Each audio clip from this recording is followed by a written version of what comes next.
is Isaiah Cassidy. I'm Mark Quinn, and we're Private Party. And you're listening to the All Elite Podcast.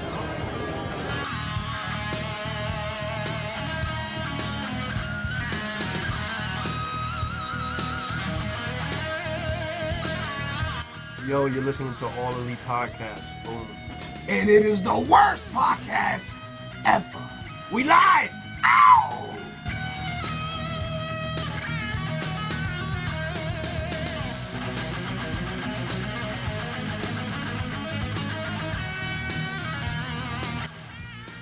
Hi, this is Brandon Cutler, and you are listening to the All Elite Podcast.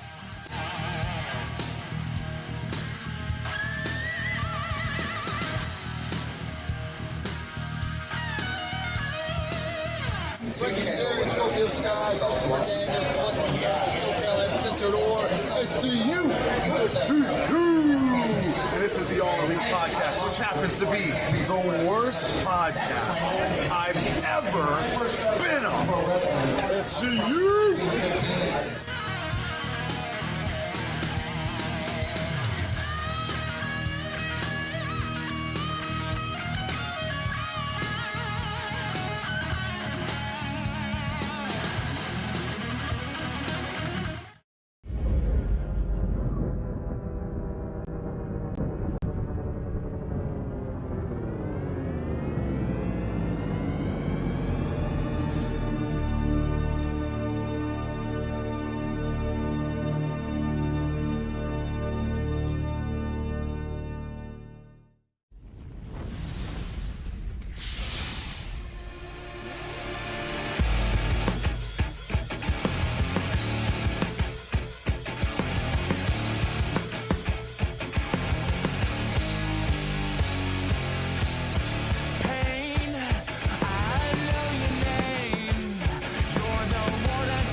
What's going on, ladies and gentlemen? Welcome back to the All Elite Podcast, right here in the No Holds Barred Network, your source for all wrestling podcast content and more. I am your host, as always, your self-proclaimed greatest host, Kyle Masters, always joined by my co-host, she, the EVP Giggles, the Heartbreak Chick, and the queen of the indies herself. That's Tiffany. I need coffee. You need some coffee? I need some coffee right now, seriously. Yeah, so I could have used some like mid pay-per-view coffee last night. seriously. Like, oh my I god. was falling asleep. It was bad. I'm like, man, That's bad. It was such a good pay-per-view, but like it was I don't know, good. us on the East Coast, we suffer. Like, our girl Maria stayed up to watch the Young Bucks match. So Really? it was what like was her time over there? Because she's so in she's- Denmark. So she's 6 hours ahead of us in Okay. the East Coast. So I think, I don't know, it must have been like 4 o'clock in the morning and I was What? messing with her. I'm like, go to bed. Wow. So she like pulled like a New Japan, like for us, Yeah, when we have to that's- watch New Japan is how she has to watch Yes. AEW, man. What a trooper. Yes. Maria, That's exactly what Brad said. You are a trooper. Yes. But guys, welcome to the All Elite Podcast, where myself and Tiff talk about everything in that AEW world. Talk about Dynamite, and like this, we talk about the pay-per-views. We do predictions and review, and we're doing, clearly, if you're watching the YouTube version of this podcast, the Full Gear review from last night's show. I had to think about that for a sec. Then There's a lot of wrestling going on. yeah. This week. But yeah, like I said, I kind of needed a coffee near the end there. I feel like I don't want to nitpick on this. This is not something I really want to nitpick about, but me and Tiff bring it up all the time on this podcast, how we feel that quantity or quality over quantity is a big thing in wrestling, especially like if you're coming from like before AEW, WWE was the big problem with that. Like they were going to like 12-hour pay-per-views basically, and like you should be dead tired by an event, even if you're at the event. Like, you know, like I've been to those long pay-per-views and it's so much on you. Like Right. it's hard, and I felt like I kind of felt a little bit of that with this pay-per-view. Like we stretched it to, I think the pay-per-view ended like 11:40. The event started at kind of like 7:30 if you count the buy-in. I'm just like, okay, that's a little bit too long. I feel So- you need to like cram it into a solid 3 hours, and it's got to end on that 3 hour mark. Now, I mean, I get it with AEW. Like, we're not getting a bunch of pay-per-views a year. We're pretty much getting what, 4 pay-per-views a year. So, like I said, with people, us like on the East Coast, and then we do have our friends that are like in Europe and all over the world that are watching it too. Like I said, we were just discussing our girl Maria, who does a lot of the fan art for AEW. You know, she's ahead and she's watching, you know, she went to bed after the Young Bucks match and it's like 4 o'clock in the morning. So maybe like start a little earlier. And I get it, like you start for us, it was 7 o'clock. And I get it, you're putting all your vignettes and trying to give the build within an hour. Maybe you should push it till 6:30. Like 6:30, I think half an hour is good for a buy-in. And then 7 o'clock, you start the show so that it could end maybe a little, you know, like after I feel like the red carpet is like 11? extremely unnecessary. I didn't even watch the red carpet. Like I thought that was just going to be like a one-time deal, like the one big pay-per-view year they do like a red carpet special. Sure, do what you got to do, but every pay-per-view you're getting a little out of hand here. Like you don't need a red carpet special. And I like they didn't even hype it. Like they just announced it on the day of the pay-per-view. Oh, tune in at 6 o'clock for the red carpet special. And it's like, Yeah. why? I was too busy driving, so I didn't even know that was going on. But like, So, why? like, Why do we need like nothing happens on it? So I don't know. you know what? I get it. Like I said, we're getting a pay-per-view like 4 times a year, so at least it's not all the time. So I guess, you know, we can bin and grare. And I mean, me personally, like I felt that this was their best pay-per-view of 2020. That's my personal opinion of it. I know some people said All Out was their favorite, or maybe Resolution. I think was Revolution's their still my favorite. You know, like it really depends. Me personally, like I loved last night. I was all into it. I was shocked with a lot of the placements of the matches, which I think took a lot out of me. So Yeah, that was weird. Especially right? how I do you thought how do that you was open with Kenny and Hangman? You only go like 15 minutes. That really threw me in a loop. I know. It's I was shocked because I was talking about it in our prediction show that should have ended it off. And I get it. And we talked about this last night that us with especially like me not watching WWE anymore, and I completely washed my mind of certain aspects of what we're used to. And I think we're a lot used to certain ways of how it should be done. And yes, the title match should end off the pay-per-view. I was kind of thinking that when I said this on the prediction show that Kenny and Hangman is something that we all was looking forward to, that it should have closed off the show because it would have been nice that, well, since And you Jon should have had Moxley John won, Moxley come out. right, come and start out. Yeah. Yeah, like that's what my mentality was, different mentality than what we're used to. But apparently Moxley went to Tony Khan and says it has to end on the title. Yeah. So I'm not mad about that. I really thought Hangman and Kenny would get a lot more time, and I don't know what the deal was at. I don't know why those two could have gone longer. They gave a lot of time to the tag team match, which was well deserved because that was an instant classic.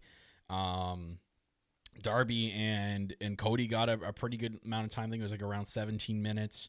But I'm sitting there going like, okay, like after the pay-per-view, I'm going, why didn't Kenny and Hangman get more time? Like, I felt like Orange Cassidy and Silver after watching them, like they could have put that in the buy-in. It was only a 9-minute match and nothing really came out of that. I'm like, okay, well, I like, think was it this really kinda necessary? it was because, like I said, I felt worn out after Hangman and Kenny because it was such a great match. So I feel like it was a perfect placement to kind of like calm us down a little bit, get a little humor, you know, so we could have some laughs and then like build up to more matches. But again, like me who enjoys the indie scene so much, that I was like, oh, this is like a typical independent match right here that we're watching between John Silver and Orange Cassidy, which has happened previously before in the indie scene. So I get it because, like I said, I was worn out, and especially the fact that we had the NWA match before, which was solid, and I didn't expect any less from it. So I get it, but you're trying to compact everything within, was it with like 4 hours this pay-per-view? I think something like So that. Yeah. it's hard, If you include the or buy-in, it almost was 4. 4 hours. Yeah. Yeah. I It's I don't know. really, you know, Sheeta and like Nyla did nothing for me. Like that, it was just you know, it was slow. The momentum was not there at all. I didn't feel good throughout the entire match. It just I don't know what was going on with that. Like we've seen Nyla and Sheeta fight before. Something was off in this match. I couldn't get behind it. I couldn't get excited for it. I appreciated the way they did the ending. I thought that was clever, and probably the best part of the entire match was the ending of the match. The way they did with Nyla, like doing like Sheeta's finishing move and all that. I thought that was pretty well done. It's just I'm like, after I was done watching, I'm like, this kind of felt like an episode of Dynamite. Like it didn't feel well, pay-per-view worthy. I had said this also on the prediction show that I didn't really care for this match. And, I got to be honest with you, something's wrong here, that you're kind of building more on an NWA championship match than your own women's division. And I think that's a no-no. And I get it that it's like you were opening your doors, right? Like Tony Khan had talked about this on the press. Yeah, he's open to working with other promotions, which is Don great. Callis is on commentary. I was Right, like, what? everybody was like flipping out about it. So, like the possibilities of what we can have of Impact Wrestling and like the women's division in Impact. If you like associate that a little bit with the AEW roster, I think we can be pretty solid here. But in reality, like we talked about this, that we both agreed that Sheeta was going to retain here, because we were like, okay, so if Nyla takes it, then what? Like, where are we going to go? So, again, being at Brad and Margaret's house last night, they were talking about Brad felt that Britt's got to take it off for Sheeta. Because who else, right? We always question this. Who's taking the belts off certain wrestlers? So who, in everybody's opinion here, and sound off. I see a bunch of you guys in the chat. Sound off. Let me know, like, who should take the belt? Like me, like, I would love Chris Statlander, but I don't think she's coming back till next year. No, Like she maybe tweeted or she said some. I think it was a tweet that she's hoping to be back by Revolution. So her right. recovery time is still a long ways away. Right, that's what I'm saying. But It's besides hard. Britt Baker, I mean, she's a good character. Wrestling wise, she's still a little green. I can't think of anybody else that could take the belt off Sheeta unless Exactly. Serena Deeb eventually lost the belt, because last night she was interviewed and she said she plans to be the head person in this division. She wants to be the best in the division. So I don't know if that's a foreshadow that maybe eventually we're going to get Serena and Hikaru go at it. I'd love to see that. I think a wrestling match with those two styles together would be pretty good. I wasn't feeling the whole Nyla and Sheeta thing last night. It just wasn't. I think it was a lot better than what I personally expected, because I didn't really care too much. Originally I was like, it's just gonna be another match. I'm not really excited about this. And again, like I said, I don't think it's right that we're building more on NWA title, and I get it. Like, I just think it was but the not dynamic everybody watches. though. It was Not everybody. Sheeta had to slow down for Nyla, and that's not how Sheeta wrestles. She's a Right. fast pace, like high striking girl, and for her to have kind of come down to Nyla's level, I think that's what kind of creates that non-chemistry between the two, because they did have a good match last time at, was it Double or Nothing? The last time they had a match, or All Out, whatever it was. But to me, it's like, okay, like if Sheeta's got to come down to that level, she's not good at that level. I'll say it.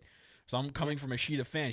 Sheeta is not good at a slow pace. She's good at a very high pace style of wrestling, and that's where Serena Deeb would come in. And if you put those two together, you're gonna have a really sick, high paced match. But even Allison Kay with her match as well, like, it was so great. And Margaret said in the chat, she says, I feel they need a good heel to take it off Sheeta. If they sign Allison Kay, she would be perfect. Right. So, and she is like free agent right now. So like the possibilities are endless. And then obviously like Thunder Rosa coming out last night, we're going to continue that feud with Deep. So why not with Allison Kay? We need somebody like believable, but we also need better builds, because we're not getting, it's really, I think that's the issue. It's not so much the roster. We need better builds for the women, focus a little bit more. you know, and it's crazy. Like I was seeing like Saturday morning like stuff from Stardom, and it was like, wow. I was like, this is what we need. Like different styles of wrestling in the ring. That like it totally excited me. And then like I don't watch Stardom, but I've seen a bunch of stuff from Stardom, and I was like, wow, you Yeah, know, they're why not? they're really hurting without Riho, Yuka. I thought they had a third one, Rio, but yeah, Riho and Yuka Sakazaki are yeah. a big hurt in the division right now because they could be a big factor playing right And now as well. So well, it B sucks. was also another one that was Yeah. So and then Jamie Hayter, like I would say, like they were dropping the ball on that. Like, why didn't they sign her? Yeah, I don't get So that. She looked good in that one match she had, and she looked like her like she was living her character when like she came out and she was like doing like the crying stuff to the fans. Oh my god, Yeah. she was good. She was really good, but she's really young too. So Right. hopefully she does get picked up and they kind of look into something like that. So we'll see. Yeah, like Margaret brought up Ada J, and like that I had said too that I was like, okay, so I get it, she's still new, but hey, why not something different? Like Well, they I are mean, doing something different this Wednesday. cycling. They're Yeah. doing Tay Conti against Red Velvet, which is that's okay. Like we're getting two new talent. We're not getting an old talent getting put over. We're not getting the same old matches we've been getting. That's a brand new, fresh match. But can we have more than 5 minutes on Dynamite with the I hope that women's gets the time. division? Yeah. And Tay Conti's actually, I know she's, I'm a big fan of hers, and I'm not just saying this because I'm biased here. She's solid in the ring. Her jiu-jitsu background really makes her look good in the ring. So Right. she's not just a pretty face. Thank God. Other than that, again, like I said, maybe it could have been condensed a little bit more. It was weird opening with Omega and Paige, and I don't know, it just with those two, I felt because of the story. Again, I think this kind of just proves like the story's not over between Adam and Kenny. We saw that in a tag team match when Kenny came out and Hangman kind of was like lingering in the tunnel, but didn't exactly come fully out. And I was waiting. You know what was driving me nuts? You could see like Hangman walking in the background. I was waiting for the one camera to zoom in on him, and nothing happened. I'm like, what the hell? Why was there no camera pointing at Hangman? Because it was purposely meant to I know it was, but it was driving me nuts. And sitting there going, "Fucking do it!" But yeah, but it's good. But that's what I'm saying. It's good storytelling, right? Like this is what I've been saying, right? That this is what's going to happen, and we're getting full circle, right? Like we're getting the full circle. We're going back to last Full Gear of Kenny Omega and Moxley. Like it's full circle, baby. Like I was really thinking about a lot of this last night, and that's all I kept saying. It's like long-term booking when you sit and you really think about it. And we go back into the whole thing, even with the Cody Rhodes match and Darby, right? Think about it. Darby's first, opponent was Cody, and he said it that we were like, why Darby? And his answer was because he was hungry enough. So to win the title from Cody last night, it was a smart move because you have to sit here and really think. There's your storytelling right there. Long-term booking, man. Yeah. But as in terms of Omega and Adam here, so Kenny didn't come out full cleaner like I hoped he would, but I think that's coming. I think Kenny was paying. I don't know if anyone caught it. I caught it a little bit, and I had my buddy No Cell Phil over in Mrs. Master's sunroom to watch the event, which is good. I'm glad there was some way we could watch the event in these horrible times. But he came over and he was watching it with me, and he noticed it too. I think Kenny was paying tribute to Undertaker last night. He did a couple of Undertaker like innuendos. Like one, his outfit kind of resembled Undertaker's outfit, even in the silhouette. Two, he did the whole Undertaker like last ride pose as he was leaving. Like there was a couple of things. I think he was paying tribute because this was 30th anniversary. I guarantee he was paying tribute like low key. Low key, I think he was. You're such a WWE mark. That's not being a WWE mark. You're such a WWE. That has nothing to do with that. That has something to paying tribute to a guy who's like an absolute legend in the business, no matter what company you're for. Yeah, even like Brad said in chat, because I'm sure Kenny doesn't care about the Undertaker. That's what I'm saying. It was like, where are you getting this? It was because weird. I wasn't the only one to see it because he saw it too. My buddy Phil saw it too, and I didn't mention it to him. He said it first. Okay, you go back and you watch, and then you'll see. Anywho, so What is this WWE you speak of? I don't know what it is. anyways, we're gonna wonder why or when Kenny does challenge Moxley for the championship. And we saw at the end of the pay-per-view, like that was like basically like full circle, and you saw like they even mentioned on commentary, Kenny was like coming to the ring. Moxley was inviting him in the ring, and Kenny's like, no, I'm not gonna fight you in this environment like we did last year. Like when we fight, it's gonna be an actual wrestling, like a pro wrestling match. So I thought that was pretty cool too what they did at the end. But as for that I Quit match, man, that was some rough stuff. That was some interesting things, and I see. I know it's a common thing now in wrestling hardcore matches with the thumbtacks. But every single time I see a thumbtack spot, I cringe. Like I lock up and I can feel to me I can feel the thumbtacks into my back, and I'm very sensitive back there. So like if a thumbtack were to drive into my back like that, it would drive me absolutely nuts. And oh god, it's just bleh. And then like the one spot where Eddie grabbed a fistful of them and punched Moxley in the head. And then the one stuck to the top of his head. I was like, oh my god. It's like, Jesus. But that wasn't a bad match. And even like it ended with that bulldog choke with the barbed wire. Oh my god, it was crazy. But that was a smart way to end it. Shout out to Jack Ballard who released all the ICW footage for the vignette before. So that was kind of really cool to see. Like, we're like, ICW. How there's cool a young one where Moxley was like yes, way back in the day. He's like still flipping off. Ago. Yeah, and he's like flipping off Eddie Kingston. Yeah. 10 years ago. That's what's or 10 years ago that this had happened. So it's pretty crazy. It was a decent match though. It was like, did you hear Kingston before the match started? He's like, I'm going to F you up. And he was yelling it. And I was like, oh my God. That's the true New Yorker, he was man. Intense. That's the homie. That's the, true New Yorker right there. It wasn't as hardcore as last year, but I thought it was a good I Quit match. I thought they did a very good job. It wasn't going to be anything like last year's match. I know that. That's what I just said. I just said I know it wasn't like last year's match, but I love the way they did it. I thought it was just good. Like what we said the other day, that it's just, they tried to do it last year, and it just didn't work here, and then that's okay, So it's not everybody's cup of tea. The lights, I thought the light spot was in this match, or was that the tag team match? The what? There's the light, that whatever that light fixture thing was, that the glass didn't exactly break. Oh no, that was during Cody and Darby Allin. That's right. Which we'll talk about then. We'll talk about that match.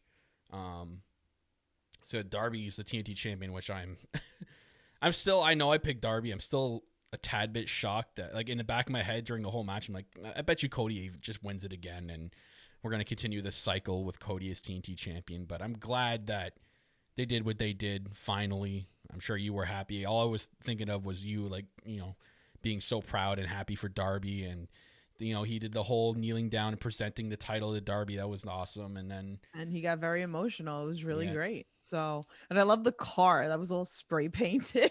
So like, who was the driver? Like, he was like painted like Darby too. And like when they went back to the car at the end, I'm like, it was Trent's dad. My buddy Phil's like, he's like, can you imagine if the driver was still there? Oh my God. It's just crazy. But we all knew that Ricky Starks and Taz and Brian Cage were gonna come out, and I was calling it that Hobbs was gonna come out, and So I don't know what's going on with this whole feud. Like, who is Darby gonna feud with? Is he gonna feud with Brian Cage, or is he gonna feud with Ricky Starks? Is Will Hobbs gonna feud with one of them? Is Cody gonna feud with one of them? I think we're gonna get a tag match first, I would assume. With what, Cody and Will Hobbs? No, Darby and Will Hobbs, I would think. Unless we get like... So where does Cody fit, though? Like, Cody was like a big part of this whole beatdown. I was so confused. I'm like, hey, there's a lot of people in this beatdown. What's going on now? Like, what's the future out of this?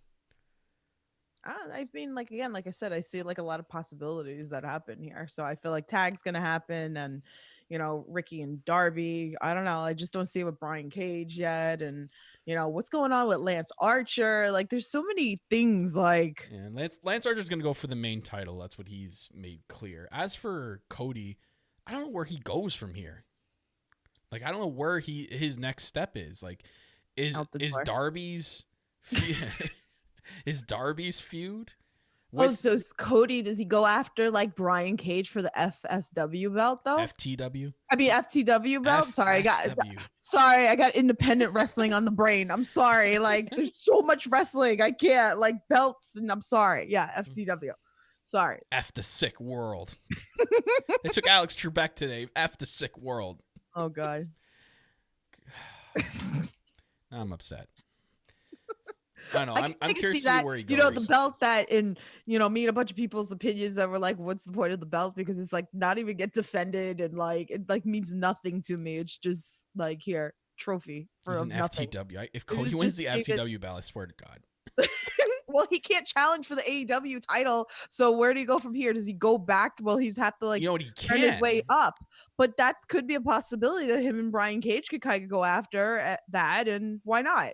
You know what he can do now, though, and they did it last night, is now he can be referred to as Cody Rhodes. I was shocked. I thought he said in that Dynamite that he wasn't going to do that, and then they referred him as the American Nightmare Cody Rhodes. I'm like, okay, that's a good way to get the crowd popped. And I'm like, okay, but what happened to just the American Nightmare Cody? Like, I like just the American Nightmare Cody. He's the American Nightmare Cody, and I'm the Canadian Daydream Kyle. So we have a lot in common, me and Cody. American Nightmare, Canadian Daydream. That's my new nickname. I want Justin Roberts to say that for me. Okay, we'll do that. The Canadian Daydream. Oh Lord. I need what I need right now. Yeah, Kyle is reaching. No, I'm not. It's facts. Facts. Hey. Anyway. Rihu. You gotta say the right words. It's late, man. Rihu. No, it's not that late. It's only 9:28. I'm tired. I'm ready for bed. Eastern time for those watching and confused, looking at the clock, going, "It's not 9:28." My favorite match, to be honest, it's a toss-up between the Young Bucks match and the Elite Deletion. I'm giving it to the Elite Deletion. That was probably the most entertaining and fun match to watch throughout the whole event. I had so much fun with this match. There was so much stuff going on. And I like the fact that we saw a Private Party. We saw Ortiz and Santana, and then it's like, if you watched from like Impact, you had Hurricane Helms and Gangrel. Oh my God. Like I've seen him in person so many times as well. Like it's just crazy. It's just, wow. So I guess he took a break from his pornos and decided to be in the Elite Deletion match. This was so much fun. I had so much fun watching that. I was curious to see how they were going to do it.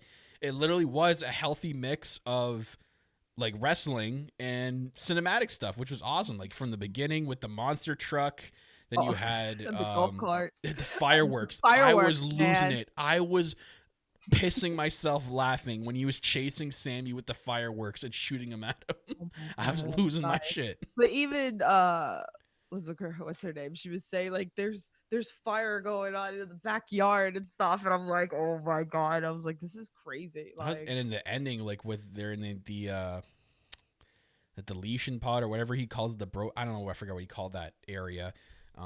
That was really cool. And they even like paid homage to the original chair shot that Sammy gave Matt. Matt gave it back to him. There was the blood in the back of the head with the two tables, that was, playing back from that original injury. They did a really good job with this match. So it was exactly what we said it was going to be. It was going to be Matt Hardy's creative mind with the production for AEW. It was solid. It was so good. Even the ending, like when them celebrating, it was hilarious. Right. This was probably my favorite match of the whole night, and it's a close tie, I guess I could say, actually, with the Bucks and FTR, which was such a good tag team match. Oh my God, that lived up to this, I guess you can say, this dream match. It was a really good dream match, and I was very, very concerned for Matt Jackson going into this match. I'm like, okay, how his knee? He grabbed his knee a few times in this match when he was should have been grabbing his ankle. I know it's confusing at times, but he did a good job. I'll give props to the trooper Matt Jackson for. I'm sure he was in so much pain doing this match to put up such a great match. There were so many good spots to talk about in this match, from their tag team tributes, and they mentioned DIY, which shocked the hell. The commentators even said DIY. And I'm like, okay, that's interesting. But I know they're all good friends. So like Matt just looked gorgeous last night. Oh, I yeah? had everybody messaging me last night. They were like, no disrespect to your list of husband, but damn. Like, well, he looked gorgeous, but Nick Jackson looked really good too. Like he looked not like that. Talk about in the match, Tiff. I like. Oh, I love that receding hairline. I love I love the fact that Matt and Nick are very different in the ring, right? You got Matt, who's more technical, and then you got Nick, who's more of like the high flyer kind of deal. So I love it, and it makes like a perfect tag team. And that's why I said that they had to win these belts, because like when you think tag team wrestling, how can you leave the Young Bucks out? Like, what would you do after if they would have lost this match last night? And do you split them up? Are they just gonna be jobbers? Like when you think Young Bucks, it's not. So it was inevitable that they were gonna have to win this match last night, especially like I said, the minute that they put the stipulation on this match, I knew instantly the Young Bucks are gonna win. Now, if Matt has to have some sort of surgery done or something like that, then I get it. Then you just drop the belts to maybe back to FTR or whoever. You know, that's how you work around it. So yeah, it'll be interesting to see that. I thought it was crazy when they pulled off the Gargano and Ciampa finishing move. I'm like, oh man, like I could see it coming in, and when they did the whole like pose, I'm like,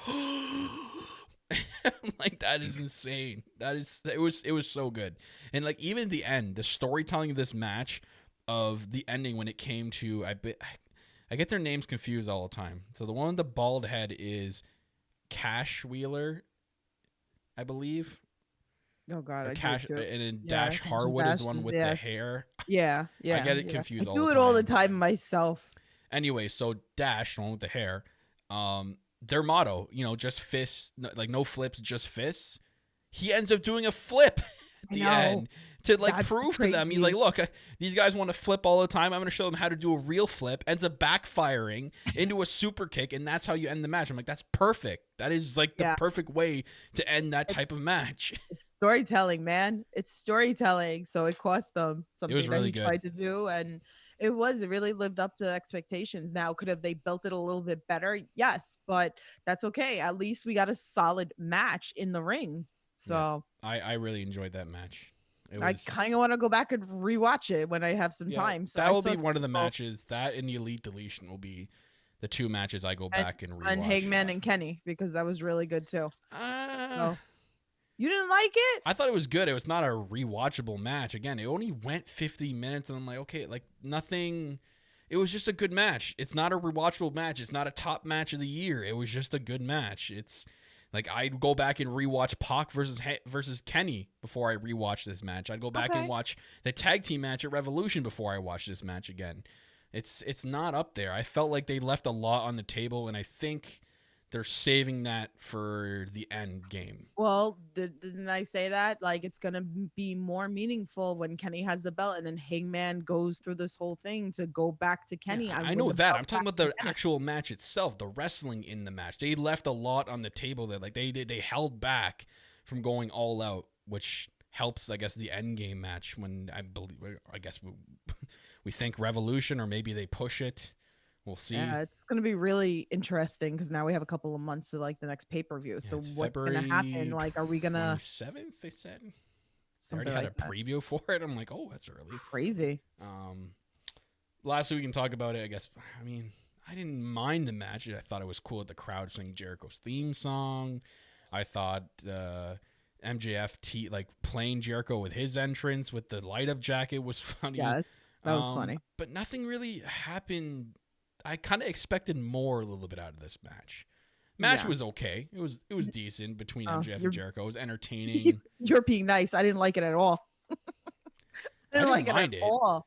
No, that was like I know a lot of people were like, "Oh, what was your favorite moment and what was your worst moment? Like me, like I definitely this was probably worse than Nyla and Sheeta for me. What? Yep. That's Yep. shocking. I'd put Nyla and Sheeta at the top of my list for worst matches of the night. Nope. I couldn't get into the match. I was bored. Oh, look where it was. It was like literally the second last match. If you put this match at like the second match of the card, I think your answer is different. Mm-mm. How do you know that? You can't. This is bad. This is bad.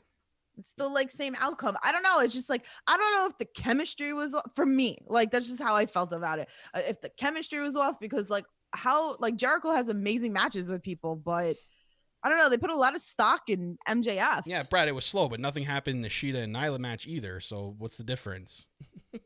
Like they both were slow. I don't know. Like I said, I think I went in our prediction show. I said that Nyla and Sheeta, I figured I wasn't gonna like at all, and I kind of was hoping that Jericho and MJF was gonna be better. I didn't expect this. I expected better. I think I expected more. It wound up flipping on me. I expected more out of the outcome. I think we were supposed to get. I thought we were gonna get something more, not just a simple MJF wins and Jericho accepts him in. I was like, okay, sure. I mean, fun. Yeah. Now we're have to wait and see. It kind of looks like they may be going in the direction of he's going to implode it from within. Maybe he wants to replace Jericho as the leader. It's going to be interesting to see how this goes further, because it does. Now after seeing that, it doesn't feel like this is going to be over anytime soon. No, there's going to be an outcome to this, and it's going to be very interesting. So, now also with the fact that Sammy's deleted, right? And with the whole, from what I get from all the other deletions from like all the other companies or whatever, that usually like it turns them into babyface, right? Like, is that what, correct me if I'm wrong, because we were talking about this last night. So does Jericho get kicked out? Who was it that said that Jericho gets kicked out and teams up back with Sammy, and they're the sex gods again, but as faces? But then then MJF takes over the Inner Circle. Who said this? Was it? But then what happens with Wardlow and Hager? Do you keep both of them, or one of them go? And then what do you do with like Ortiz? Ortiz really is not a fan of MJF. Or does the Inner Circle completely break up eventually? Like, is that the outcome? Is MJF? That's what I first said. Is he trying to implode it from within? Like, he's not there to take over Inner Circle. He's just there to explode it from within because he hates the faction, or he has like this deep hate for it for whatever reason. There's a lot that can be done here. So, but again, this is long-term, bookings. So we'll see. I'm really curious to see what happens here. And now we have 3.5 months. Yeah, 3.5 months until the next pay-per-view. So, and it sounds short, but it's really a long ways away in terms of Dynamites and booking wise. We'll see what happens. I'm excited for this coming Tuesday.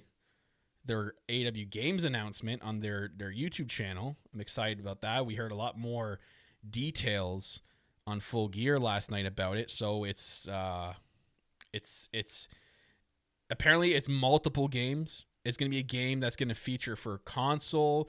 It's going to be a game that features for like mobile devices.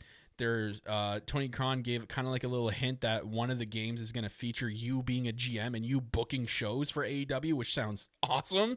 Like, if it's like a GM mode for AEW and you get to be the GM and book matches, I'm all for that. I'm excited for any kind of video game, whether it be on the phone or console. So I'm pumped to see what that announcement is. I also feel like they didn't mention this, but I kind of feel like AEW Games is having their own YouTube channel. So it's separate from the AEW YouTube channel. I feel like that's going to be a platform for all the wrestlers to post like their gaming content on as well. Like Miro is going to be able to post his Twitch streams on there. Same with Sabian, or if any of the other people try to want to get in on that gaming business, I'm sure there'll be others. I feel like that's going to be like a platform for them to post their stuff, or maybe AEW Games will post Miro's streams on there, like his past streams. You know what I mean?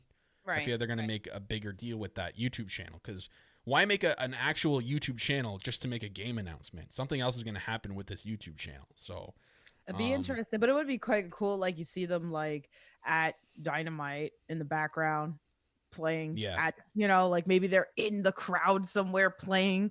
the video game, and it goes on the YouTube channel. So that'd be kind of cool. Daniel in the chat says, does Wardlow eventually turn on MJF? I've been kind of saying this for like a while and it just hasn't been happening. So is this one I'm of those, getting like, tired of like saying it, to be honest. I know. Like, just do it already.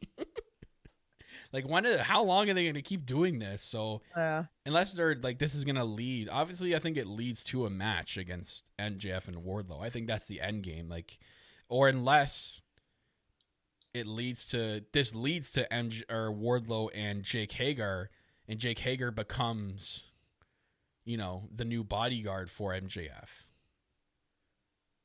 And that's how they kick Wardlow out of the inner circle. And then I think a lot of people want Wardlow as a babyface. He was getting chants. Was it on Dynamite this week? They're chanting Wardlow. I'm like, okay. He could, I think people see that there's potential in this guy. And I think it's going to end. Him separating from Jeff's going to ultimately end in him turning babyface. And he'll be a big babyface guy. Like, he's going to be if you think about it, there's not really a lot of big guys on the AEW roster that are babyfaces. Right. I don't think there is. We're getting like a lot of heels going on, like big guys that are heels. Brian Cage, Lance Archer, yeah. like Will Hobbs is like the only big guy that's a babyface, and he's new. Yeah, and I love it. I'm a big heel person, but okay, now we need to start changing up a little bit. So maybe that's what is going to happen with the inner circle. So the question is like, is everybody getting tired of, like, it's still cool, but it's like, okay, now what? Like, because now you have like you have the Dark Order, and then you have Eddie Kingston with Butcher and the Blade, and damn, I'm freaking tired. Speaking about them, what the hell? What did they call it on Dynamite this week? A bunker match or barn bunker match, whatever they called. Do you see what they called? What is that? I don't know. I'm sitting there going, like, is this cinematic, or is the ring going to be surrounded by like farm equipment? Like, what's going on with this match? But there's some bad blood between them and I guess the Nightmare family, and the Nightmare family just seems to be growing. And I was talking about this last night with Phil. I'm like, Nightmare family at this point, and my buddy Phil brought up a good point. He said the Nightmare family are basically heels trying to be good guys. They're heels that are just trying to be good guys. That's all they are. It's another faction. It's just like, how many freaking, I don't know. They should be Mafia, we came up with. Just because of what Arn was wearing last night. Arn looked like freaking Tony Soprano last night, okay? Like, he was just full on tracksuit. He had the zip down with like the lettuce hanging out and flowing through the wind. Lettuce hanging. Like, he was full on, and he had the cross chain. He was like full on mob look. Oh my god! They should do the Nightmare family, and it should be a mob. Cody should be like the Don. They should be like a mobster faction. Why not? I'd be all for that. I mean, Cody dresses like a freaking mobster when he's not wrestling. They should go back to the black hair, go back to the black hair, put the shoe polish back on. Oh my god. Yeah. So Brad said at least the Nightmare family keeps Cody away from doing the 4 Horsemen. No, maybe he does that now. Maybe that's where he goes. I don't know what's gonna happen, but that's what I like the endless possibilities of what we can get in AEW. And that's where Hangman goes too. This is it. This is the starts the transition to Cody, and Hangman joins up with FTR, and the 4 Horsemen finally become one, the new ones. I don't know. That'll be interesting. We'll see. Other than that, I mean, like, Penta and Phoenix on Wednesday should be good again too. They're going at it for a second time for whatever reason. Just putting them together. I mean, I'm not complaining. That's they can go at it every week on Dynamite for all I care. Like, right. I'm all for Penta and Ray Phoenix going at it. I don't like how they call him Penta El Zero Miedo. I kind of like Pentagon Jr., but it just sounds better, rolls off the tongue better. They have to. But they said, do you guys think Thunder Rosa signs with AEW? No, I don't think we're going to get anything like that now because she's still under contract. So I think, again, like what we said earlier is that Tony Khan said that he is open to working with other companies. Right. And we've always said that since we started this podcast, that would be explosive. Yeah, and if to work with other companies. Why not? Because you can send over people, to this company, and they can send people back over to AEW, and it's kind of cool. And then the possibilities, like we said, the women's division needs help. So why not? And what they can do if anything with this Don Callis thing is any grounds to go off of, hey, bring on Jordan Grace. Get her to come over. That's what I said last night. I said have her come wrestle for a match. Oh my God, please, her and Sheeta, give me now. Or Deanna, let's go. Or Deanna Peruzzo. Yeah, they have a lot of talent over there. They have great talent over there. Oh, we'll see. Give me. It got a lot of people talking. I saw a lot of people chatting on Twitter about it, saying like look at AEW, they're partnering with all these companies and doing good things. It's, they're kind of like comparing to like WWE is like in their own shell and they don't want to work with anybody. And then you got AEW over here working with all these companies and producing good television because of it, and show that you can have relationships with these other companies out there. Yeah, and I like that they put on the bottom that they made sure to put. Yeah, put Impact. I was shocked when I seen that too. Huge. I was like, oh, okay. That's huge to do. Like, you didn't have to do that. That's huge. But you're building good relationships as well. So it says a lot. Because I thought it was weird when I seen him in the promo, like on Dynamite, like when Don Callis is in there, I'm like, hey, what? Like, what's he doing in here? And then we see him on commentary, and I'm like, oh my God! So they brought him even on commentary. That's was cool, switch it up a little bit too, which is great. But can you imagine the tag team matches that we can get? Oh my God! They got to start partnering with the other ones like Lucha, and I know they are partnering with AAA because Kenny has been. They mentioned it on Full Gear last night. Kenny's been the AAA whatever champion he is for like 13 months. Can't go anywhere. And he's not defending it. I know he can't go anywhere. It's just funny. Mox is still in New Japan champ too. It's almost certain he's gonna, I think, drop it at Wrestle Kingdom. Yeah, I would think so. How about Wrestle Kingdom though? Will Ospreay challenging Okada? Like, that's gonna be a sick match. That's gonna be sweet. Now he's heavyweight. Yeah. Anyway, but that's a different promotion. But yeah, we can't do a New Japan podcast. Yeah, I don't keep up with that. We're too far behind for that. Yeah, Brad and Margaret are pretty good for that. They could start a podcast for New Japan. Anyways, you know what? I thought the pay-per-view was solid. I think Revolution beats it for me by not a lot, but by like a slight margin. I think this Full Gear is gonna be my second for sure. But I thought it was good. It was worth it. I was happy with it at the end of it. I mean, I know it was long. But as for the results, I was fairly happy. I'd say 8 out of 10. I was fairly happy. Yeah. Other than that, I got really nothing else. No, I mean, it was like I said, me personally, I felt like this was my favorite pay-per-view of the year. I was very entertained. But again, of course, there's always nitpicking with everything. So, but you guys let us know what was your favorites, what wasn't your favorites, anything sound off if you're watching this later. Leave your comments below. Yeah, actually, speaking of people's comments, I actually sent out a tweet to ask people what their thoughts are. And I think we got a couple, so I will read them. I'll do my due diligence here, and I will read out some tweets here. Just got to pull it up. Yep, here it is. So, first one we have is from Brad, actually. He puts very solid pay-per-view from top to bottom. Only match was a letdown was MJF and Jericho, as we already know. MJF coming out as Jericho was great, and I love the finish, but the match was boring and not very good. Otherwise, best pay-per-view to date. So thank you, Brad, for your comments there. We got Chris Mallet saying awesome pay-per-view. Jeff Atwood saying 9 out of 10. And All Elite Casey saying mind blown, best pay-per-view of the year, hands down. So again, a lot of positivity from you fans out there. So thank you to those who tweeted out. Guys, make sure you look out for those tweets. We read them out on the air if you do want to get in on your thoughts and discussions with us. And yeah, other than that, in saying that, make sure you are following us on our social medias on Facebook, Twitter, and Instagram. Make sure you're searching up the correct All Elite podcast. You can look up on the screen there. That's our logo. Match it up. You can find us on all our social media platforms. Make sure you're checking us out on the go. You're searching up the No Holds Barred Network on all your audio podcast platforms like Apple Podcasts, Google Podcasts, Spotify. Whether you're on Stitcher, TuneIn, CastBox, wherever you're getting your podcast, make sure you search up the No Holds Barred Network. You will get the All Elite podcast and every other podcast that's available on this network. Good stuff here on the network, guys, so make sure you are following us wherever you are. If you're on Apple Podcasts, make sure you give us a 5-star review and a 5-star rating. Helps us on the chartable side of things, so thank you very much to all those who have.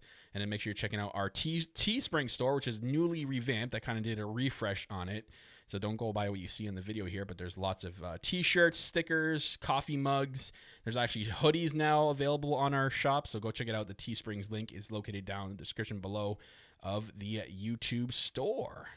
And now is normally what I would do the shout out to Darren, but Darren's going through a little bit of a revamp. So we're going to save the shout out for Dynamite. Hopefully he has everything figured out by then, but Darren usually does our theme song for the All Elite podcast, Dead to Me. Thank you very much, Darren. You know, you mean the world to us. We appreciate you each and every single week here that you let us use that theme song. So shout outs to you, Darren. You are our homie for life. He's a homie for life. I'm dead. Anywho, Tiff, I think we're going to wrap it up here. I think we're going to wrap it up. Ladies and gentlemen, we'll be back Thursday for the next episode of the All Elite Podcast. You know how we do live every Thursday here on YouTube, or if you're watching on Twitch, or if you're watching on Facebook. Thank you very much each and every single week if you tune in live. If you watch back, you're also appreciated. And then your audio listeners out there, we love you. You know, we know you can't see us, but we love you. You know, heart XOXO. You are our favorites. So thank you very much for downloading the episode. What are you laughing at? You. Oh, sorry. Anywho, Ryu, guys, that's going to wrap it up for the Full Gear review right here in the All Elite Podcast, your source, or right here on the No Holds Barred Network 2, which is your source for all wrestling podcast content and more. I'm your host, as always, your self-proclaimed greatest host and the Canadian daydream, Kyle Masters. I'm always joined by my co-hosts, She the EVP Giggles, the Heartbreak Chick, the Queen of the Indies. She deals with my shit. That's Tiffany. And we will see you guys right back here next time on the next episode of the All Elite Podcast. Take it easy.